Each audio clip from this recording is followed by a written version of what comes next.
산발랏이 우리가 성을 건축한다 함을 듣고 크게 분노하여 유다 사람들을 비웃으며 자기 형제들과 사마리아 군대 앞에서 일러 말하되 이 미약한 유다 사람들이 하는 일이 무엇인가?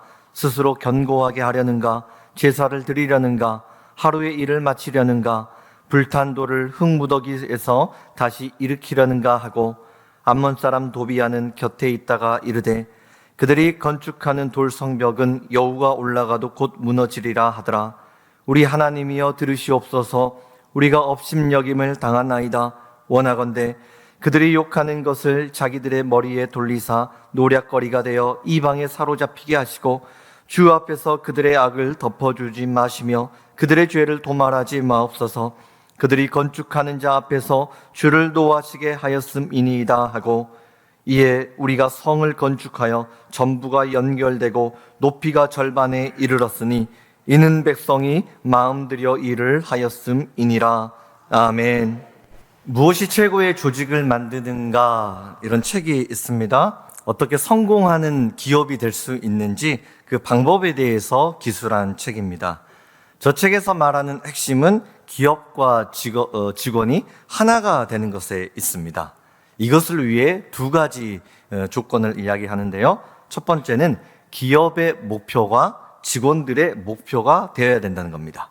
그리고 두 번째는 직원들의 라이프 스타일이 기업의 목표를 향해서 달려가는 삶이 되어야 된다. 이런 이야기를 합니다. 성공 사례로 요가복을 만드는 스포츠 브랜드 룰루레몬 이야기를 합니다.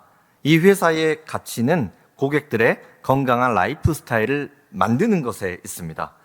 이것을 위해 직원들이 직접 요가복을 입고 고객을 찾아가서 함께 운동을 합니다. 이 요가복을 입고 운동을 하다가 이 요가복의 장점, 단점, 개선할 점들을 찾아냅니다. 그리고 회사로 돌아와서 함께 아이디어를 나눕니다. 이것을 어떻게 개선하면 좋을지, 그리고 그렇게 개선된 제품을 들고 매장에 직접 나가서 홍보도 합니다. 고객들이 그 매장에 가보면 다른 곳에서 들어보지 못했던 어떤 생생한 이야기들을 듣게 되니까 신선하게 다가옵니다. 손님이 또 다른 손님을 데리고 그 매장에 찾아와서 제품을 구매합니다. 이렇게 해서 2017년부터 2019년까지 2년 동안 매출이 무려 40.6% 급성장하게 됩니다. 현재는 제품군을 확장해서 종합 스포츠 브랜드로 나아가고 있습니다. 회사가 성장을 하니까 함께 일했던 직원들도 같이 성장을 합니다.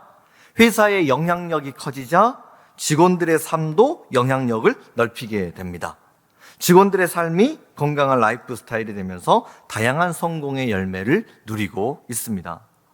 저 책을 읽으면서 기업과 직원이 하나가 돼서 같은 비전, 같은 목적을 향해 달려가는 것이 중요하구나, 이런 생각이 들었습니다. 우리의 신앙도 마찬가지입니다. 너희는 너희가 하나님의 성전인 것과 하나님의 성령이 너희 안에 계시는 것을 알지 못하느냐. 교회와 성도는 분리되어 있지 않습니다.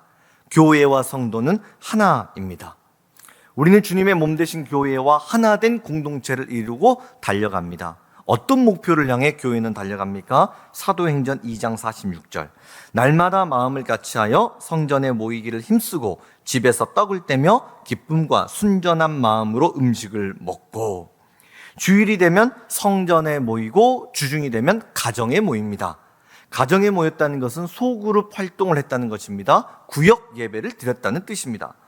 그러면 교회에 모이고 가정에 모여서 이들은 무엇을 했습니까? 사도행전 2장 47절. 하나님을 찬미하며 또 온 백성에게 칭송을 받으니 주께서 구원받는 사람을 날마다 더하게 하시니라. 교회에 모이든지 구역으로 모이든지 성도들이 모이면 하는 일이 하나님을 찬양하는 일을 합니다. 초대교회 성도들의 삶의 목표는 하나님께 드리는 예배에 있었습니다. 삶의 라이프 스타일이 교회 중심, 하나님 중심, 예배 중심, 신앙 중심이었습니다. 하나님을 찬양했을 때 하나님이 주신 은혜가 있었습니다. 온 백성에게 칭송을 받습니다. 하나님을 찬양했더니 칭찬받는 가정이 되었습니다. 하나님의 영광을 높여드렸더니 존경받는 교회가 되었습니다. 여기에서 은혜가 끝나는 것이 아니라 하나님을 찬양했을 때 주께서 구원받는 사람을 날마다 더하게 하셨습니다. 하나님의 영광이 높아지는 곳에 구원의 은혜가 더해집니다. 우리 가정에 하나님의 영광이 높아지기 시작하면 자녀들 인생에 구원의 은혜가 더해지는 것입니다. 직장과 사업장에 예수님의 영광이 높여지기 시작하면 구원의 은혜는 더해지는 것입니다. 초대교회에는 많은 성도들이 있었습니다. 다양한 계층의 사람들이 모였지만 대다수가 가진 것이 없고 힘들게 사는 사람들이 모여서 예배를 드립니다. 그런데 주께서 날마다 구원의 은혜를 베풀어 주시자 성도들의 삶의 영향력이 커지기 시작합니다. 어디까지 영향력이 커졌냐면 로마 제국이 교회를 보면 두려워할 정도로 영향력이 커집니다. 성도 한 사람이 세상을 두렵게 만들 정도로 그렇게 위대한 성령의 사람이 되었습니다. 우리 삶 가운데 하나님의 영광이 높여지면 복음의 영향력이 생겨납니다. 기도의 능력이 나타납니다. 닫힌 문을 열어버릴 수 있는 기도의 권능을 하나님이 부어주십니다. 그래서 기적을 따라다니는 것이 아니라 기적이, 축복이 나를 따라오게 되는 놀라운 성령의 인생이 되는 것입니다. 우리 교회에 슬로건이 붙었습니다. 인생의 방황은 하나님을 만나면 끝이 나고 신앙의 방황은 예봉교회를 만나면 끝이 난다. 우리 교회에 대한 자긍심을 갖는 것입니다. 사람을 만나면 하나님 자랑하고 우리 교회 자랑하는 것입니다. 요즘에 우리 교회에 얼마나 신바람이 나는 일들이 많은지 몰라요? 인생 특밤 기도회, 쿨 썸머 복음 페스티벌, 새아침 기도회, 은혜 받는 일들이 풍성해요. 교회에 오면 얼마나 신난다고요? 얼마나 행복한다고요? 다 이 자랑을 하는 것입니다. 자랑을 하는 것입니다. 이런 감동 안에서 하나님이 날마다 구원 얻는 사람을 더하게 하십니다. 이러면서 교회가 부흥을 하는 것이죠. 여러분, 교회가 부흥을 하면 그 부흥의 은혜를 누가 누립니까? 내가 누리는 것이죠. 교회와 나는 연결되어 있어요. 한 몸입니다. 교회가 부흥하면 그게 나의 부흥이 되는 것입니다. 교회에 하나님의 은혜가 쏟아지면 그 은혜가 자녀들의 은혜가 되는 것이고 사업장과 가정의 은혜가 되는 것입니다. 교회가 믿음 가운데 바로 세워지게 되면 대한민국이 하나님이 기름 부어 세우시는 위대한 나라가 되는 것입니다. 그래서 오늘 말씀의 제목이 내 인생을 바꿀 교회의 축복입니다. 이 시간에는 내 인생을 바꿀 교회의 세 가지 축복에 대해서 말씀을 전하고자 합니다. 우리의 인생을 바꿀 수 있는 교회의 첫 번째 축복은 무너진 영성을 회복하라입니다. 우리 함께 선포합시다. 무너진 영성을 회복하라. 느헤미야 1장 3절에서 4절 말씀입니다. 그들이 내게 이르되 예루살렘 성은 허물어지고 성문들은 불탔다 하는지라 내가 이 말을 듣고 앉아서 울고 수일 동안 슬퍼하며 하늘의 하나님 앞에 금식하며 기도하여. 느헤미야는 예루살렘 성이 무너졌다는 소식을 듣고 수일 동안 슬퍼하면서 금식 기도를 합니다. 느헤미야가 기도할 때 하나님이 믿음의 길들을 열어주십니다. 그래서 무너졌던 성벽이 52일 만에 빠른 속도로 재건이 되어버립니다. 그런데 느헤미야가 단순히 어떤 건축물을 세웠다, 성경은 이것을 말하지 않습니다. 무엇을 말하냐면 무너진 신앙을 다시 일으켜 세웠다는 것입니다. 예배를 회복하고 말씀을 회복하고 하나님 중심의 삶을 일으켜 세웠다. 느헤미야는 목회자가 아니었습니다. 느헤미야는 성도입니다. 평신도 리더, 사역자로 헌신을 했던 사람입니다. 그리고 직업을 갖고 있었습니다. 페르시아 아닥사스다 왕의 술 맡은 관원으로 일하고 있었습니다. 그 당시에는 왕이 암살당할 그 위험이 있었기 때문에 왕이 가장 신이 많은 사람에게 왕이 직접 마실 술을 관리하게 했습니다. 느헤미야는 왕의 신임을 받으며 고위 관직이 되어서 성공한 삶을 살고 있었습니다. 그런데 이때 예루살렘 성이 무너졌다는 소식이 들려옵니다. 그래서 느헤미야가 슬퍼하고 금식 기도를 합니다. 성경에 금식 기도했다 이렇게 기록되어 있으니까 뭐 기도했나 보다. 여러분, 이것이 아닙니다. 사명감이 있는 고위 관직이 되면 해야 할 일들이 산더미입니다. 느헤미야는 왕이 마실 술을 관리해야 합니다. 행여나 독이 들어가면 왕이 죽기 전에 느헤미야가 먼저 죽습니다. 다른 곳에 신경을 쓸 여력이 없다는 것입니다. 그런데 어떻게 수일 동안 슬퍼하고 예루살렘 회복을 위해서 기도할 수 있단 말입니까? 예루살렘 성전이 무너진 게 느헤미야와 무슨 상관이 있단 말입니까? 예루살렘 성전은 단순한 건물이 아닙니다. 나는 너희의 하나님이 되고 너희는 나의 백성이 되었다. 하나님의 약속이 있는 곳이 예루살렘 성전입니다. 그런데 이러한 성전이 파괴되었다 하는 것은 하나님과 이스라엘 사이의 약속이 깨졌다는 것을 의미합니다. 나와 하나님과의 관계가 깨져버렸다는 것입니다. 느헤미야가 성공한 삶을 살고 있었지만 하나님과의 관계가 무너지면 소용이 없습니다. 권력이, 돈이, 물질이 나를 지켜줄 수 있는 것이 아닙니다. 하나님이 지켜주시지 않으면 바람에 흩날리는 겨처럼 한순간에 사라져버리는 것입니다. 그래서 느헤미야는 다시 하나님과의 관계를 회복하기 위해서 기도의 제단을 쌓습니다. 무너진 영성을 회복하는 것, 이것이 느헤미야가 살고 나라가 살고 민족이 살아날 수 있는 길임을 알았던 것입니다. 바벨론 70년 포로 생활을 마친 유다 백성들, 예루살렘으로 돌아와서 성전을 다시 재건합니다. 그런데 폐허로 변해버린 나라를 일으켜 세운다는 일들이 얼마나 힘든 일인지 모릅니다. 먹고 사는 문제가 급했고 또 고향으로 돌아왔는데 잘 집이 없습니다. 잠자리가 없습니다. 그러다 보니까 성전 재건 공사가 무려 18년 동안이나 중단됩니다. 성전은 무너져 있고 예배당은 폐허가 되어 있고 그런데 그냥 방치해 놓고 살아갑니다. 백성들의 삶이 너무 고되고 버거웠기 때문입니다. 우리나라가 6.25 전쟁 이후에 나라를 일으켜 세우기 위해 얼마나 많은 수고를 했습니까? 전 국민이 허리띠를 졸라 매고 나라를 살리지 않았습니까? 독일의 광부로 가서 일하고 간호사로 가서 일하면서 이 나라를 일으켜 세우려고 온갖 애를 썼습니다. 마치 그런 것처럼 유다 백성들이 그렇게 힘들게 예루살렘에서 살고 있었습니다. 그런데 이런 상황을 보시면서 하나님이 무서운 말씀을 주십니다. 학개 1장 11절. 내가 이 땅과 산과 곡물과 새 포도주와 기름과 땅의 모든 소산과 사람과 가축과 손으로 수고하는 모든 일에 한재를 들게 하였느니라. 하나님이 직접 모든 열매를 막아버리십니다. 농사를 짓는데 열매가 없습니다. 흉년이 찾아옵니다. 수고하고 애를 썼는데 거둘 것이 없다는 거예요.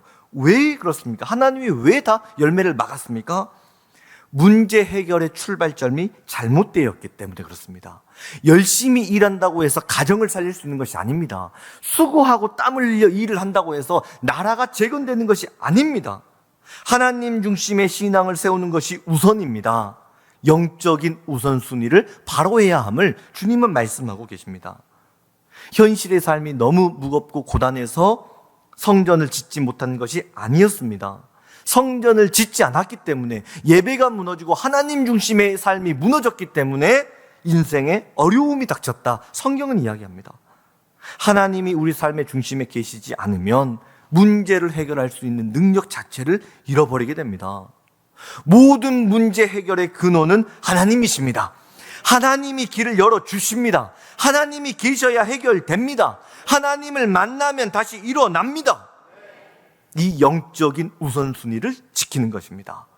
그래서 우리는 무엇을 하든지 하나님 중심, 예배 중심, 교회 중심, 말씀 중심, 복음 중심의 삶을 살아가는 것입니다. 우리가 살면서 필요한 것들이 얼마나 많이 있습니까? 저도 지난 주간에 휴가를 이렇게 교회에서 배려해 주셔가지고 콧구멍에 바람도 쐬고요. 잘 다녀왔습니다. 얼마나 행복한 시간을 보냈는지 몰라요? 가끔은 그런 그 여유들이 우리의 삶을 이렇게 리프레시 해주는데 굉장히 도움이 되잖아요. 뭐 적절한 물질도 있어야 되고 여유도 있어야 되고 또 인정도 받아야 되고 축복도 있어야 되고 또 시간의 여유도 있어야 되고 이런 것들이 다 필요합니다. 하나도 버릴 것들이 없어요.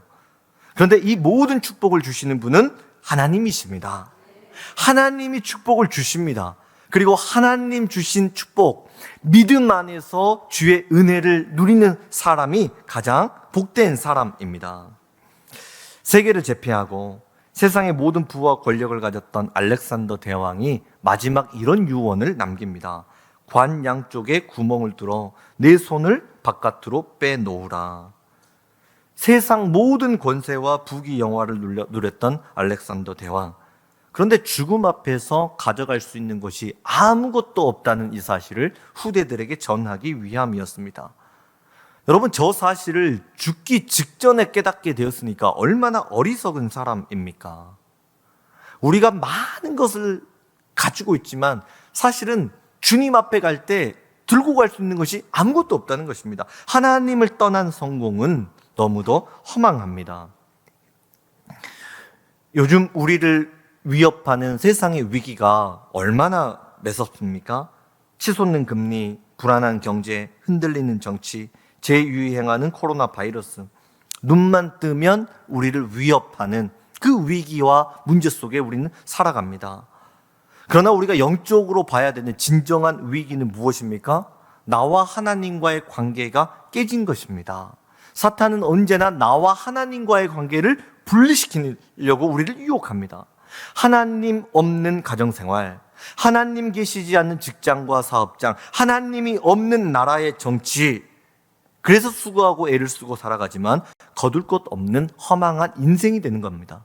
그러면 이 어려운 위기를 어떻게 극복할 수 있습니까? 학계 2장 19절. 그러나 오늘부터는 내가 너희에게 복을 주리라. 오늘이 언제냐면 성전 공사가 시작되는 그날부터 하나님이 복을 주신다 말씀하십니다. 무너진 영성을 회복하는 것이 우선입니다. 말씀을 회복하고 신앙을 회복하고 믿음이 회복되는 그 순간부터 우리의 인생은 축복된 인생이 되는 것입니다. 그래서 느헤미야가 너무도 힘들게 살아가는 백성들이지만 믿음을 가지고 담대히 선포합니다.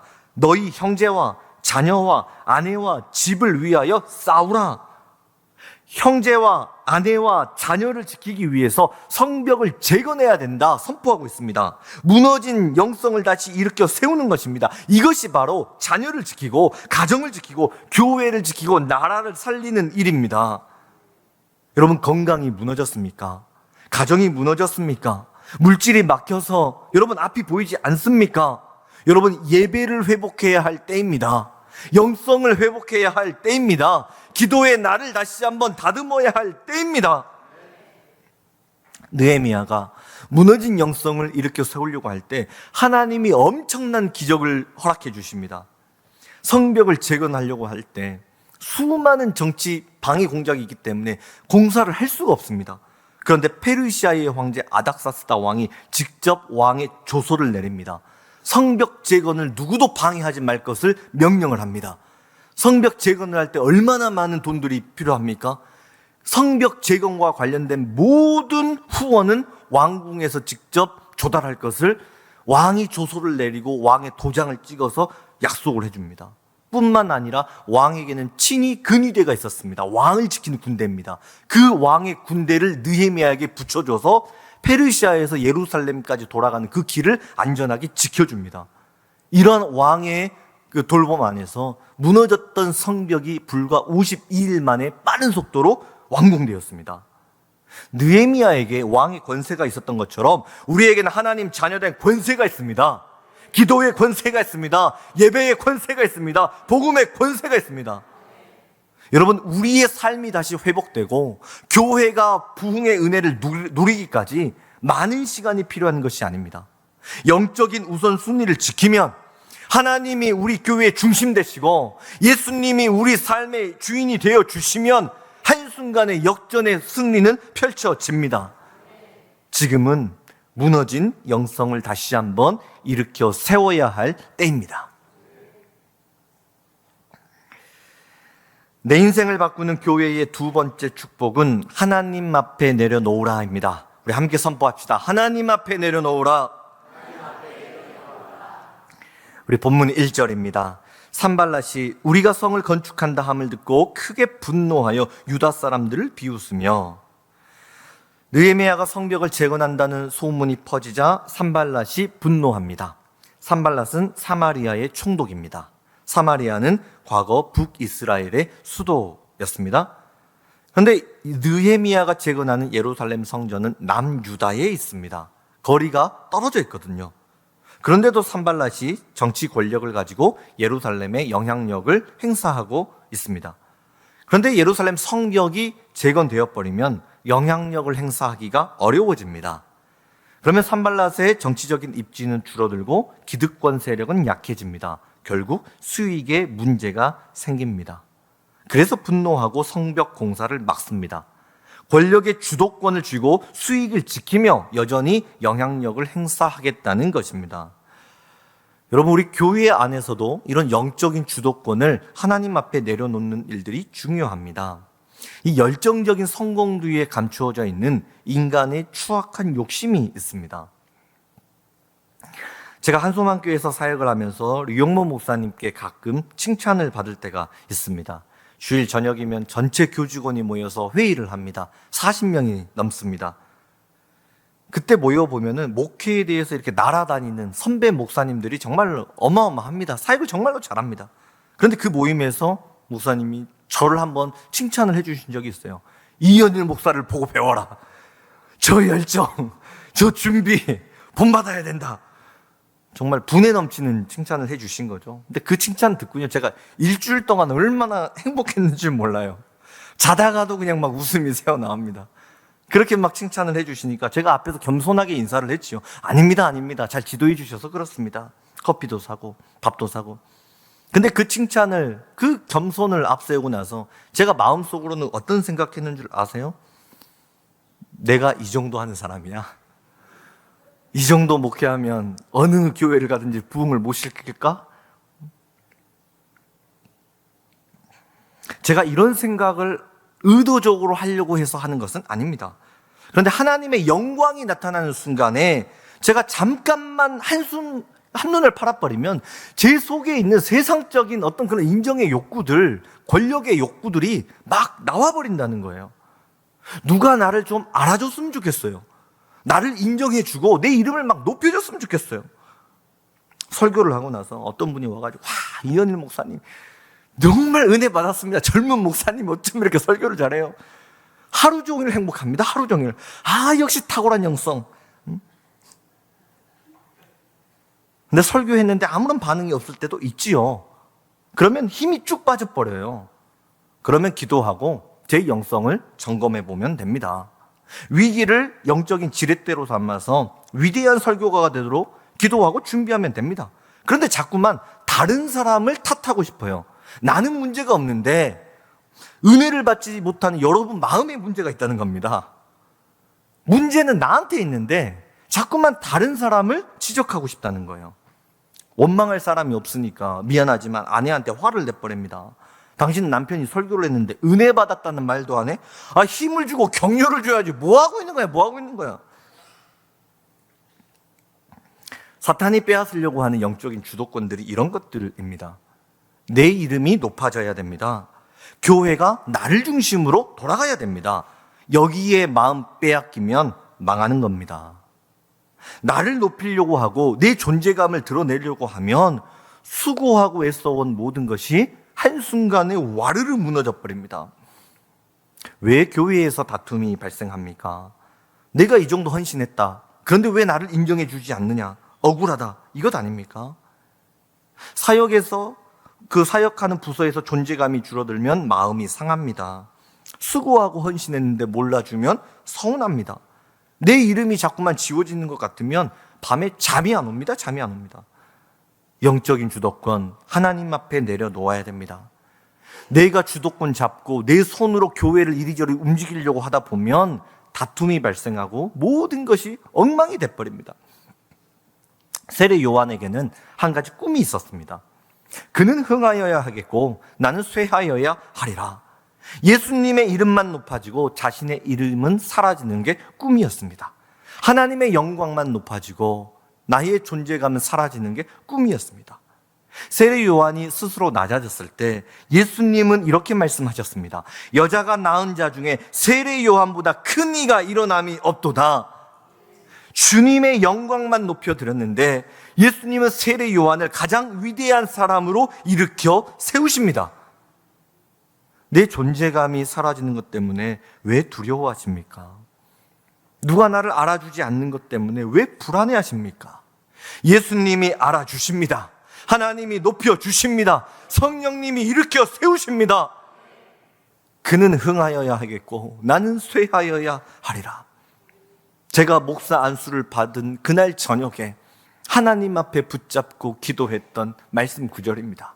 저것이 내 인생의 마지막이요, 내가 하나님 앞에 달려갔을 때 하나님, 저 역시 세례 요한처럼 이 현일의 이름 자체는 지워져 버리고 예수의 십자가 복음만 드러나는 하나님, 그런 목회를 하고 싶습니다. 눈물로 기도했던 말씀이었습니다. 그런데 그것이 되지가 않습니다. 애를 써보는데 안 됩니다. 자꾸만 내 이름이 높여졌으면 좋겠습니다. 나의 존재감이 더 커졌으면 좋겠습니다. 인간의 힘으로는 이것을 이겨낼 능력이 없다는 것을 보게 되었습니다. 인간 이현일의 마음 가운데 있는 그 추악한 욕심이 무엇인지를 보게 되었던 겁니다. 그래서 기도합니다. 그래서 말씀 앞에 엎드립니다. 처음 마음이 사라지지 않도록 하나님께서 이 연약한 마음을 좀 붙들어 주시도록 그 간절함을 가지고 눈물로 예배의 제단을 쌓습니다. 그렇게 하나님 앞에 엎드려 기도할 때면 하나님 꼭 야베스의 기도가 생각나게 하십니다. 주께서 내게 복을 주시려거든 나의 지역을 넓히시고 주의 손으로 나를 도우사 나로 환난을 벗어나 내게 근심이 없게 하옵소서 하였더니 하나님이 그가 구하는 것을 허락하셨더라. 하나님께 인생의 주도권을 내어드립니다.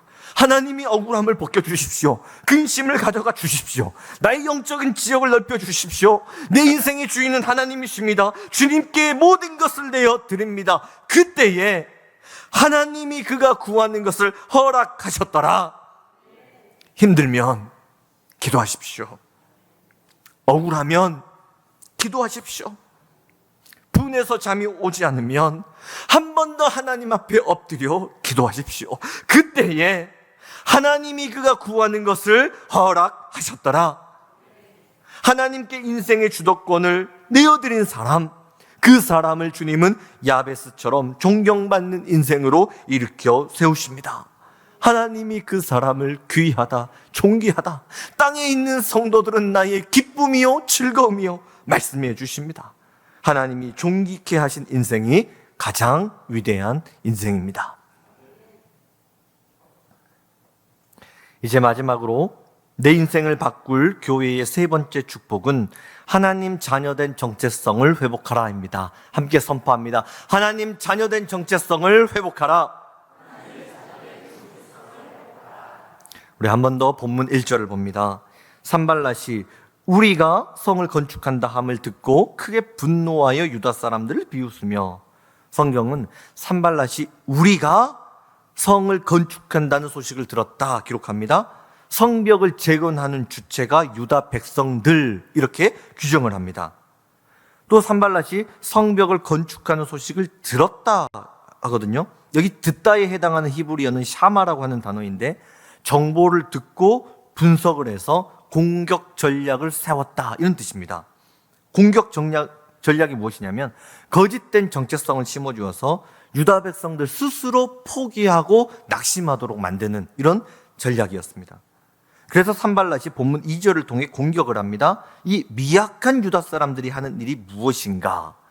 미약한에 해당하는 원어를 살펴보면 나무가 수분을 공급받지 못해서 삐쩍 말라버린 상태, 이게 미약한 뜻입니다. 그러니까 유다 백성들이 삐쩍 메말라버린 나무처럼 힘도 빠지고 능력도 다 빠져서 아무짝에도 쓸모없는 사람, 이것이 유다 백성, 너희의 정체성이다. 거짓된 정체성을 심어주는 것입니다. 우리가 얼마나 연약한 사람입니까? 기도를 많이 해서 은혜를 많이 받아도요, 상대방이 나에게 하는 차가운 말 한마디 때문에 기도의 축복을 잃어버리는 게 사람 아닙니까? 예배 가운데 성령 충만을 받고 집에 가가지고 한번 일주일 열심히 살아봐야지 했는데 집이 막 엉망이 돼 있고 빨래는 그대로 있고 설거지까지 쌓여져 있고 남편이나 아내가 차갑게 한번 쳐다봐 버리면 그 차가운 눈빛, 이거 하나의 예배의 은혜를 놓쳐버리는 게 사람 아닙니까? 이렇게 부족하고 연약한 사람들이 모인 공동체가 교회입니다. 그러니 교회 안에 얼마나 많은 어려움이 존재하겠습니까? 천재적인 화가로 알려진 피카소가 만든 황소머리라고 하는 작품이 있습니다. 저 작품에는 굉장히 독특한 사연이 있습니다. 어느 날 피카소가 길을 가는데 자전거 한 대가 그냥 버려져 있었습니다. 그래서 자전거를 갖고 와서 분해를 합니다. 안장을 뒤집어서 청동을 발라보니까 황소 얼굴처럼 보입니다. 그 위에다가 자전거 핸들을 뒤집어서 붙여보니까 황소의 뿔처럼 보입니다. 저렇게 완성된 조형물에 피카소가 황소머리 이름을 붙이고 의미를 부여합니다. 그러자 저 작품이 경매시장에서 293억에 낙찰됩니다. 그냥 길가에 버려져 있었던 자전거였습니다. 그런데 피카소가 이름을 붙이고 의미를 부여하자 293억이라고 하는 엄청난 가치가 되었습니다. 작품이 되었습니다. 누구의 손에 다듬어지느냐에 따라서 존재의 가치는 달라집니다. 그리스도인은 하나님 손 안에서 새롭게 다듬어진 사람들입니다. 더 이상 길가에 버려져 있는 낡은 자전거와 같은 인생이 아닙니다. 예수님 십자가 보혈 안에서 우리의 존재는 달라졌습니다. 하나님의 자녀가 되었습니다. 천국을 소유한 성령의 사람이 되었습니다. 내가 무엇을 가지고 있는가? 나의 형편이 어떠한가? 이런 것들의 마음을 빼앗기면 안 됩니다. 그리스도인은 나의 능력을 인생의 재료를 삼는 사람이 아닙니다. 성령의 능력, 성령의 권능을 인생의 재료로 삼고 살아갑니다. 나의 형편과 세상의 위기를 보고 정체성을 찾지 마십시오. 너는 왕 같은 제사장이다. 하나님의 아들이다. 하나님의 딸이다. 하나님 안에서 정체성을 찾는 사람이 크리스천입니다. 제가 상담을 하다 보면 교회에서 상처받고 떠났다는 사람들이 간혹 있습니다. 또 어떤 분들은 목사님 제가 너무 부족해서요. 너무 바빠서요. 이러면서 사역의 자리에서 멀어지시는 분들도 계십니다. 어떤 사람은 경제적인 문제, 또 누군가는 직장, 누군가는 가정의 문제를 이야기하며 교회의 자리에서 조금씩 멀어지는 분들이 있습니다. 현실적인 문제 때문에 어쩔 수 없다는 것입니다. 그러나 우리가 이렇게 연약한 현실을 품고 살아가는데 이때 하나님이 주시는 말씀은 무엇입니까? 우리가 이 보배를 질그릇에 가졌으니 이는 심히 큰 능력은 하나님께 있고 우리에게 있지 아니함을 알게 하려 함이라. 우리는 질그릇처럼 깨지기 쉬운 인생입니다. 그러나 우리 마음 안에 예수님이 계십니다. 질그릇처럼 깨지기 쉬운 인생을 성령님이 붙들어주고 계십니다. 내 힘으로 살아가는 것이 아니라 내 안에 계신 예수님의 부활의 생명으로 우리는 살아가고 있습니다. 내가 가정을 세우는 것이 아니라 예수님이 가정을 세워주십니다. 내가 믿음을 세우는 것이 아니라 하나님이 능력을 주셔서 믿음을 세워주십니다. 내가 교회를 세우는 것이 아니라 성령님이 교회를 지켜주십니다. 그런데 왜 낙심의 자리에 머물러 있습니까? 그런데 왜 사역의 그 믿음의 교회의 성벽을 쌓는 자리로부터 멀어져 버렸습니까? 현실의 문제와 아픔 때문에 어쩔 수 없다고요? 여러분, 우리가 정말로 똑똑히 봐야 되는 진짜 현실은 무엇입니까? 우리의 아픔을 품어주신 하나님, 상처를 치유해 주시는 예수님, 절망을 기쁨으로 변화시켜 주시는 그 성령님을 바라보는 것이 진짜 현실을 직시하는 것입니다. 영적인 눈이 열려야 됩니다. 복음의 눈이 열려야 됩니다. 기도의 영안이 열려야 됩니다. 사탄은 언제나 우리의 마음을 무너뜨리려고 합니다. 거짓된 정체성으로 우리를 낙심시키고자 합니다. 그러나 우리는 하나님 자녀된 권세를 가지고 있습니다. 어둠의 영은 절대로 주의 백성을 공격할 수 없습니다. 사탄은 교회를 무너뜨릴 수 없습니다. 하나님이 지켜주십니다. 다만 공격하는 것은 무엇이냐면 실망을 주는 것입니다. 낙심을 주고 절망을 줄 뿐입니다. 영적인 눈을 들어 하나님을 바라보십시오. 마음을 지키십시오. 믿음을 지키십시오. 마음만 지키면 승리합니다. 본문 6절, 이에 우리가 성을 건축하여 전부가 연결되고 높이가 절반에 이르렀으니 이는 백성이 마음들여 일을 하였음이니라. 산발랏이 거짓된 정체성을 가지고 심하게 공격을 했습니다. 그러나 실상은 무엇이었습니까? 성벽이 절반 이상 완공되어 있었습니다. 어떻게 이런 일들이 일어날 수 있었습니까? 이는 백성이 마음들여 일을 하였음이니라. 원문을 보면 마음이 주어로 되어 있습니다.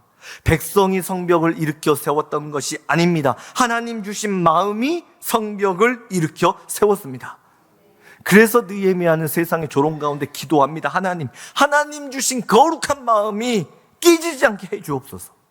주님 사랑하는 마음이 하나님 세상 가운데 물들지 않게 해주옵소서. 교회 사랑하는 그 순수한 마음을 지킬 수 있도록 하나님 도와주옵소서. 믿음의 역사는 언제나 마음에서부터 시작합니다. 우리가 진정으로 기뻤던 때가 언제입니까? 하나님 사랑하는 마음이 충만할 때가 아니었습니까? 예수님 사랑하는 마음이 충만할 때 모든 것이 감사했습니다. 저 십자가를 바라보고 십자가를 통해 천국의 구원의 문을 열어주신 그 예수님, 그 구원의 은혜가 너무 고맙고 감격이 있어 눈물을 흘리며 하나님, 내 생명을 하나님께 드리겠습니다. 그렇게 고백하고 여기까지 달려온 것이 아닙니까? 그런데 왜 지금은 하나님께 드린 헌신 때문에 힘들다고 말하면서 넘어져 있습니까? 주님 사랑하며 섬겼던 사역이 왜 고달픈 일이 되었습니까? 마음이 무너졌기 때문입니다. 무엇이 유다 백성들의 마음을 무너뜨렸습니까? 비난과 조롱이었습니다. 그런 악한 소리의 마음을 빼앗기자 유다 백성들이 온갖 부정적인 소리들을 쏟아놓습니다. 마음이 무너져 버리면, 신앙의 순수함이 무너져 버리면 내가 교회를 무너뜨리는 영적인 산발랏이 된다는 것입니다. 교회를 향한 세상의 조롱이 멈추지 않는 시대를 살아갑니다. 믿는 사람들조차 교회를 위한 것이라고 비난의 말들을 쏟아놓는 모습을 보면 너무 마음이 괴롭습니다. 그 비판이 맞는 것이냐 틀린 것이냐를 떠나서 주님의 몸 되신 교회를 조롱하는 말들을 들을 때 마음이 무너지는 것 같습니다. 십자가에서 피가 철철 나고 있는 예수님의 몸을 다시 찢는 것 같은 고통을 느낍니다. 교회를 향한 비난의 말을 멈추어야 됩니다. 비난의 말을 하는 당신 역시 교회이기 때문입니다. 예수님 십자가 보혈로 구속하셨고 주님의 거룩한 교회로 불러주셨습니다. 나와 교회가 분리된 것이 아닙니다. 내가 교회입니다. 우리 자녀들이 교회입니다. 우리 가정이 교회입니다. 우리의 직장이 교회입니다. 우리의 나라가 교회입니다. 하나님이 입이 없어서 말을 못하시는 분이십니까? 하나님이 귀가 멀었기 때문에 듣지 못한단 말입니까? 하나님의 손이 짧기 때문에 교회를 지키지 못한단 말입니까? 주님의 몸된 교회를 조롱하는 이 산발랏의 비난의 소리가 들려올 때 우리에게 필요한 자세는 기도입니다. 비난의 말이 아니라 비통함의 기도를 드리는 것입니다. 이 시대 우리에게 필요한 것은 느헤미야의 기도입니다.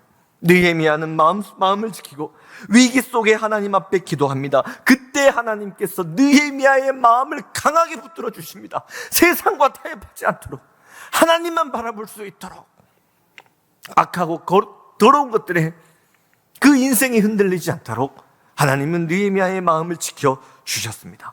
하나님이 지켜주신 그 신앙의 열정, 신앙의 순수함, 그 순결한 마음이 52일 만에 성벽을 완공하는 역사가 되었습니다. 탤런트 진태현, 박시윤 부부가 2022년 출산 20일을 앞두고 유산을 했다는 매우 안타까운 소식을 들었습니다. 첫째 아이, 둘째 아이, 이 두 번의 유산에 아픔이 있었던 가정이었습니다. 그러나 셋째 아이를 갖게 되었고 다행히 9개월 동안 건강하게 잘 자라고 있었습니다. 그런데 갑작스럽게 유산 소식이 들려서 저도 마음이 아팠습니다.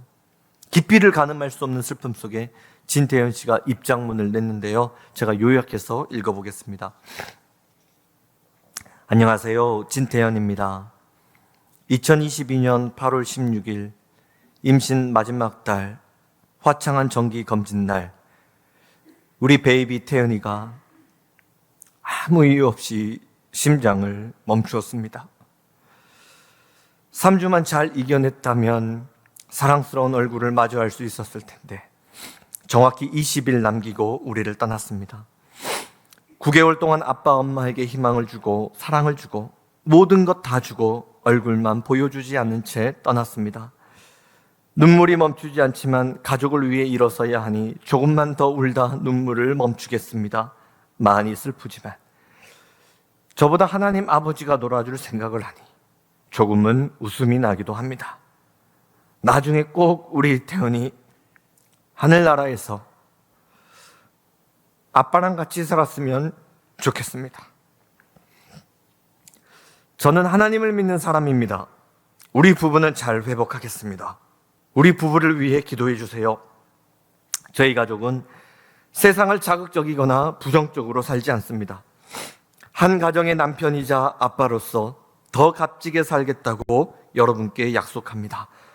그러니 우리 아내와 떠난 우리 아이를 위해서 부디 조금은 따뜻한 시선으로 소식을 전해 주십사 조심스럽게 부탁드립니다. 더 좋은 모습으로 회복하겠습니다. 진태현 박시은 부부는 아이를 잃었지만 마음으로 다짐합니다. 나는 하나님을 믿는 사람이다. 하나님을 믿기 때문에 죽음 앞에서도 낙심하지 않겠다. 하나님을 믿기 때문에 오히려 더 값지게 살아내겠다. 모든 결정은 하나님 손에 달려있다. 주여 이 마음을, 이 믿음을 붙들어 주옵소서. 이제까지 우리가 하나님의 부르심을 감당할 수 있었던 것은 우리의 마음뿐이었습니다. 우리가 예수님께 드릴 수 있는 것은 마음뿐입니다. 그러나 때로는 이 마음 때문에 마음이 상해서 이 마음조차 하나님께 드리지 못해서 실망할 때가 있고 낙심할 때가 있습니다. 그럼에도 우리 예수님은 그 연약한 마음을 받으시고 그 깨어진 마음 하나면 충분하다. 그 눈물로 적셔진 믿음 하나면 충분하다 말씀해 주십니다. 위기를 기도의 재료로 승화시키며 믿음을 지키는 사람, 마음을 지키는 사람, 하나님 중심의 삶을 포기하지 않는 사람, 그가 바로 위기의 시대를 다시 한번 일으켜 세우기 위해 하나님이 이 땅에 심으신 영적 느헤미야입니다. 모든 지킬 만한 것 중에 더욱 내 마음을 지키라. 생명의 근원이 이에서 남이니라. 기도하겠습니다. 하나님, 우리가 하나님께 드릴 것은 사모하는 마음뿐입니다. 때로는 그 마음조차 주님께 드리지 못해 넘어질 때가 있습니다. 그럼에도 그 연약한 마음 하나면 충분하다 말씀해 주셔서 감사합니다. 다시 한번 마음을 지키겠습니다. 주님의 몸 되신 교회를 가슴에 품고 기도하겠습니다. 하나님이 내게 맡겨주신 예배에 기도, 구역, 섬김의 자리를 붙들고 나아갑니다. 주여, 느헤미야 마음에 부어주신 은혜를 내게도 부어주시옵소서. 우리가 주님을 사랑합니다. 주님의 몸된 교회를 사랑합니다. 내게 맡겨주신 사명의 자리를 사랑합니다. 주여, 우리의 마음을, 우리의 믿음을 지켜주옵소서. 예수님 이름으로 기도드립니다. 아멘.